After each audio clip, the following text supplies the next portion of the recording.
And so, welcome everybody to this first of two live uh, Road to Belém series brought to you by the Business Council for Sustainable Development Australia during the throes of the 30th negotiations of the United Nations Framework Convention on Climate Change. My name is Andrew Peterson, and I'm the CEO of the Business Council for Sustainable Development. So this morning, Australian Eastern Summer Time at 7 a.m. and 5 p.m. Belém time, I want to open by acknowledging that I am coming to you this morning from Naarm, Melbourne, on Wurundjeri Woi Wurrung country, and I pay my respects to elders past and present, and particularly extend that respect to all First Nations people who are joining us today. All right, so it's a bit of a free flow for the next half hour because we're not quite sure who's able to join us from Belém. And there's been reports of Wi-Fi being a bit dodgy as well. So what I will do is give you a précis, a decode, if I can put it that way, of what is mattering rather for your balance sheet and the risk and opportunity that's coming out of the negotiations in Belém. And then hopefully we can hear from a couple of commentators live from the negotiations themselves. All right, so let me just run through what I've been tracking, and on behalf of the members of the BCSDA, they have been getting a daily update, a daily report on that particular progress at the negotiations. Firstly, interestingly, finance front and centre. Developing countries are demanding scale and fairness in the negotiations that are going on at the moment. The proposed global climate finance goal of $300 billion US per year has actually been rejected by them as far too low.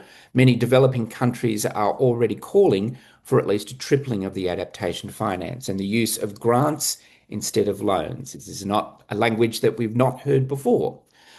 Discussions are now focusing on how finance is going to be predictable, most importantly, accessible, and finally, equitably shared between the wealthier and poorer nations. This won't be resolved until week 2, if at all.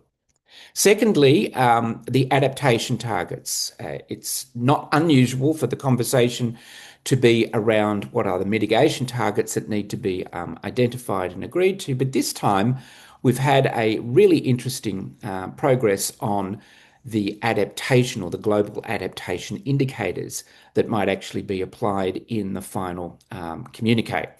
However, as at today, Friday our time, Thursday their time, the negotiations on those indicators remain stuck.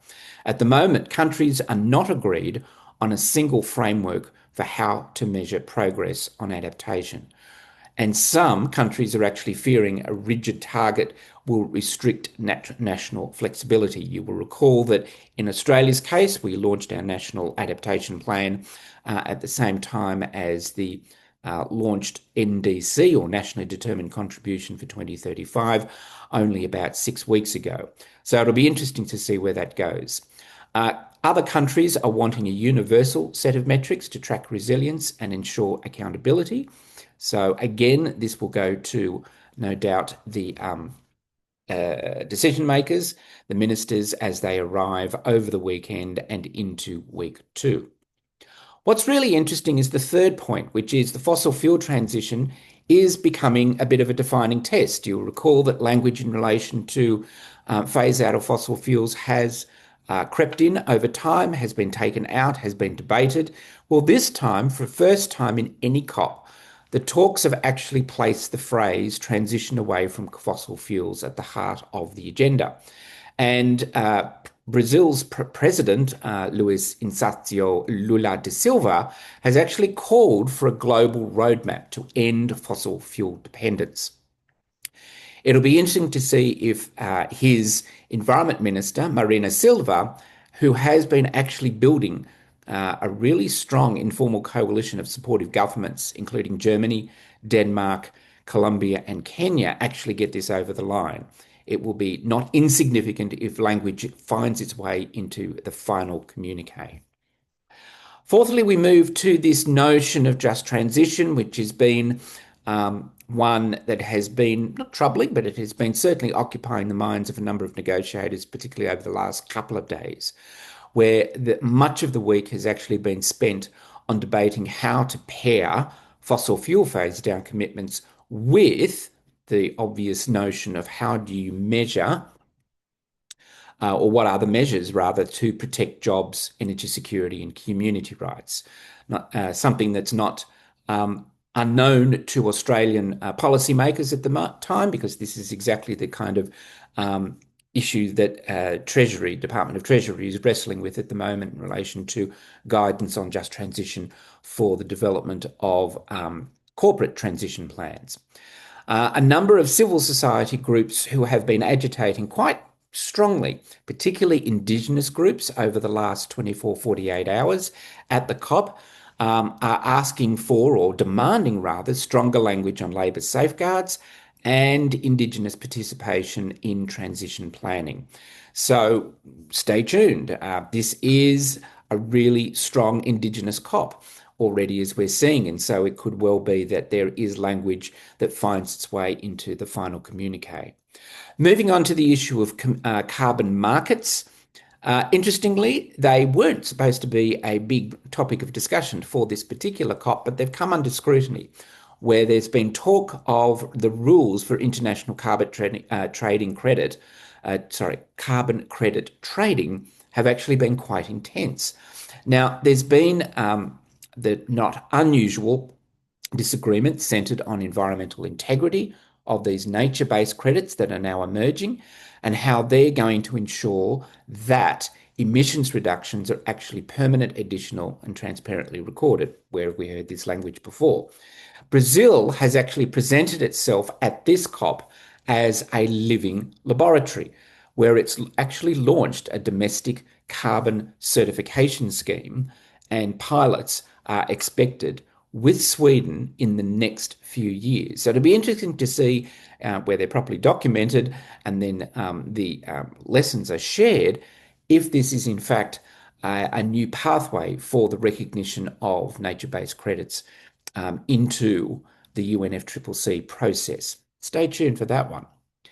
Moving on to the issue of accountability.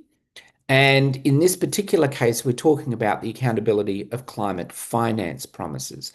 Now, one of the things that was formally tabled, I think in the first day or second day of this particular COP, was the Baku to Belém finance roadmap. Now, this particular roadmap outlines a pathway to mobilise the $1.3 trillion US funds that are available annually by the early 2030s. So this is the magic amount of money that's going to be provided. Now, whilst many countries have been welcoming this particular roadmap, the ambition and it's the inherent ambition inside the particular roadmap, many have actually questioned whether the funds are actually going to flow. And we'll get to one of the, I guess, the road breaks in relation to that in just a moment. And particularly, and this is a time-honoured challenge in relation to this, whether private investment will actually replace or complement public commitments. This is still one of the great uncertainties in relation to the role of climate finance in the UNFCCC process. The conversation around nature has taken quite an interesting and important turn at this particular COP, where the notion of nature and resilience finance is finally gaining traction. And it's gaining traction in this COP.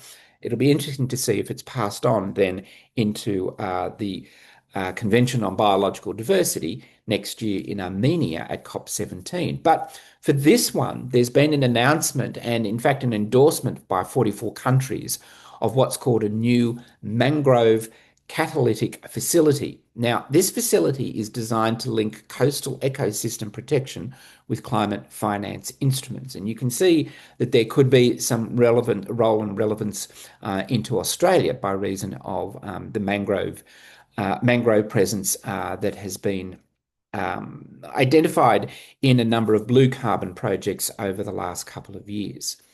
Now, this particular facility could actually mark a shift towards treating nature-based adaptation as a mainstream investment category and not just a niche activity, a la blue carbon. But it'll be one to see, and one particularly in business in carbon developers who will be looking for further insights in relation to that going forward. All right. Really interesting, the strong presence of subnational government, which includes provincial, state governments, as well as local governments at this particular COP. And according to the records that have been released by the UNFCCC in the last few days, 185 cities have actually joined a new global project that was launched by the Brazilian government against extreme heat in a campaign launched by Brazil and then um, outlined, I think, on Wednesday, so 2 days ago. So it'll be really interesting to see whether, and I'm pretty sure if I looked at the list correctly, there are some Australian cities named in it as well. And there was also a commitment by 72 countries to endorse a new global cooling pledge. Now, together, these particular efforts, these initiatives, these moves, they actually highlight a really important recognition that's coming forward that climate implementation actually depends on cities, not only national governments. And it'll be interesting to see if it then permeates into the National Adaptation Plan, where it is in fact flagged, but whether or not there is in fact funding on the table for local government in Australia to be able to do this. It's instructive at the moment that in Australia there is in fact a parliamentary inquiry in relation to the fiscal sustainability of local government going forward. So for our part at BCSD Australia, we will no doubt put role and relevance of this particular type of initiative into our submission on behalf of our membership. All right, couple more points coming down the line. Trade and carbon border measures are entering the climate arena. The inclusion of the European Union's carbon border adjustment mechanism on the COP agenda. Yes, it's come onto the agenda. And this is really quite significant because it has triggered the mother of all conversations around tariffs. Surprise, surprise. So therefore, there is a really heated debate that has emerged in the last couple of days around what the significance of the role of carbon border adjustment mechanisms is going to mean for the large carbon emitters, looking at you, the United States. In the case of the developing nations, they are arguing that it could, in fact, penalise exports and deepen inequality. Countries like Morocco, for example, who has a large trading arrangement with the European Union, have indicated that they are very concerned about it and that this inequality, just as they are trying to decarbonise their economy, is going to be a handbrake in relation to their efforts. In contrast, the European Union has maintained that it is still an essential tool for fair global competition and emission reduction, particularly as they have just announced their commitments, their targets in relation to emissions reduction by 2035 and out to 2040. So it is setting itself up for potentially a trade war on carbon. And with that, the expectation that countries like United States, and we'll come to that in a minute, are in fact going to wage a form of war in relation to things like the CBAM. Speaking of the United States, you hopefully have heard that at official level, at a delegation level, there is no presence of the United States at this particular COP. For the first time in, I think, at least 20 COPs, there has been no actual presence on ground of the US administration or the US agency apparatus that looks after climate action is actually present at this COP. There is no senior US federal delegation present, although, as we have no doubt seen in the press, the governor of California, Gavin Newsom, was in fact present there, and there were a lot of articles identifying that he was in fact the proxy for the United States by representing subnational governments, civil society, and in fact business. And so that's a very interesting insight in relation to holding the agenda up to the light by the governor. This has in turn shifted attention to emerging economies such as Brazil, China. China is present. He doesn't have the presence of Xi Jinping. That was indicated some time ago that he wasn't going to attend, but it does have a substantive delegation there. And regional middle powers, including Australia. Now, what's really interesting, looking at the data that came through and has been analysed by Carbon Brief, is that Australia has 494 delegates in its government delegation present on ground at COP, at this particular COP. Now, we rank 8th at this COP as the highest, as one of the higher number delegations present at this particular COP. Higher, by the way, than Turkey A. I think Turkey A came in at 15th. We came in at 8th. So it's quite a noticeable and substantive presence by the Australian government as a regional middle power at this particular COP. Going back to the notion of the United States, though, the absence has created quite an interesting diplomatic space and uncertainty over a number of issues, including funding, as I mentioned earlier, because in part, the United States has in the past contributed to the climate financing and agenda in a number of different ways, and it's questionable as to whether or not that will go forward. Two more points, and we can actually wrap up early because I haven't seen anybody coming through from Belém, which is unfortunate, but that is the way of things. The second last point is obviously, well, where's Australia's position in relation to its COP31 bid? It is true to say that Australia continues to promote its joint bid with Pacific nations to host COP31 next year. The process has definitely slowed in the last couple of days.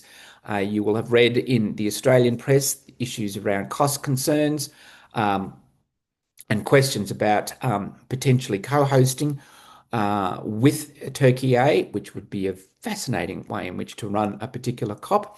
But there are some interesting around the corridor conversations that are going on with references by, I think, civil society and a couple of other attributions to the government delegation, the Australian government delegation present at the COP, that there is potentially a positive announcement for Australia's hosting of the COP imminent. Now, we'll believe it when we see it. We've heard this before. We do know that Minister Bowen, Climate Change Minister, has indicated that we have the numbers, we just can't get a vote or we can't get a consensus, which includes Turkey A, to enable us to be announced as the host. In stark contrast, would you believe, it's been announced that COP32 will be held in Ethiopia. So I guess we all pack our bags in anticipation of a COP in 2 years' time rather than necessarily one in a year's time. So stay tuned for that. The expectation is that it is over the weekend that there is probably going to be some sort of outcome.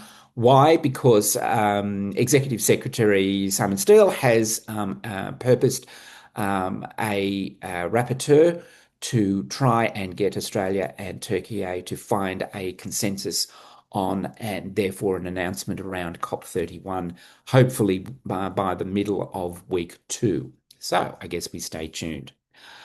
Finally, signals from business and finance, and signals to business and finance for this particular COP at this stage. What's striking about the COP is that we haven't had the famous Thursday, I haven't heard about it, Thursday walkout by the G77 and China. Now, what I mean by that is historically, at least for many COPs, particularly the COPs in the teens, there was this Thursday development where unhappy with where the negotiations were going, at the officer rather than the ministerial level, there would be a walkout of a number of countries in the negotiation process, and therefore they had to wait until their ministers arrived, or there was a further brokering of the negotiations over the weekend. That hasn't happened this time. In fact, there was an indication, I think, on Monday that the final declaration or the final content of the final report that would be issued by or at this COP was actually ready, and that it was in a form that had four different options, and that in fact was designed to have all of the countries and the negotiating parties actually focus on implementation rather than necessarily focus on the issue of targets, because this is not a target COP. There are no specific targets that are going to be announced here.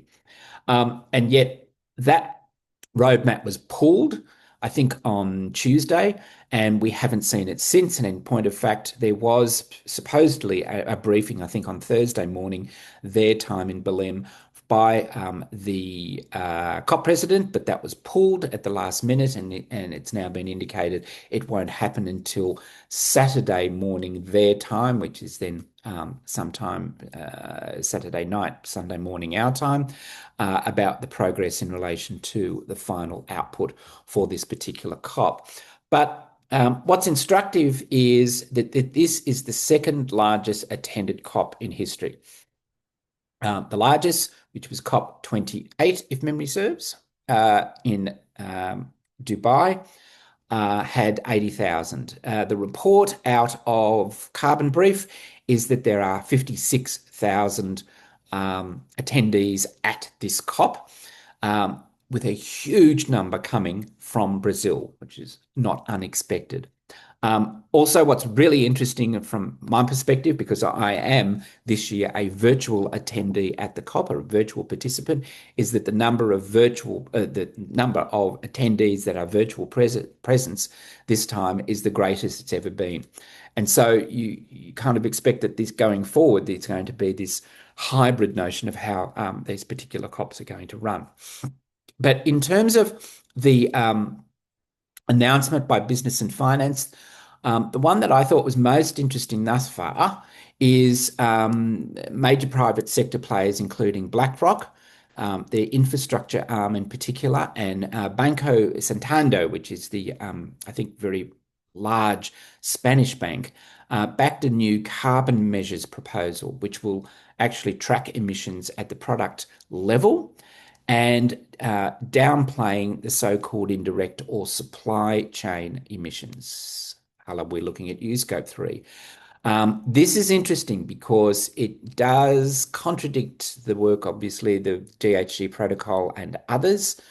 When it came out, and I think it was on the Monday or the Friday before the start of COP, a number of critics also came out warning that this could actually weaken accountability. But no doubt the debate is going to be afoot, and we're going to see a number of issues being played out amongst standard setters in relation to what is the role of this particular new proposal and whether or not it has legitimacy and integrity, most importantly, going forward.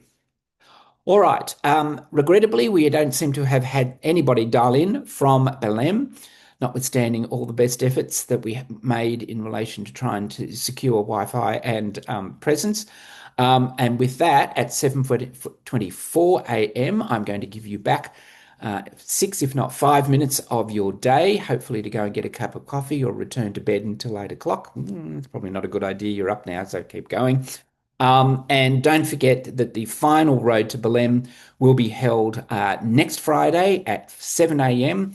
Fingers crossed with, I think, Alona Miller, Carl Vella, and Jenny Dodson from Gilbert and Tobin, Women Business Coalition, and the World Business Council for Sustainable Development, respectively, coming to us live from Belém to give us an update on what is the wrap-up thus far.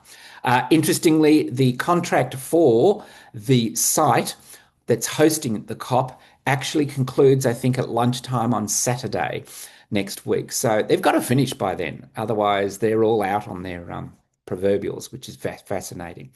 A recording of this will be put up on our YouTube channel, and for those members of BCSD Australia, you will also get a link in the update to our carbon tracker, which will come out later today. But for now, thank you so much for joining me, and I look forward to seeing you somewhere in the future. Bye for now.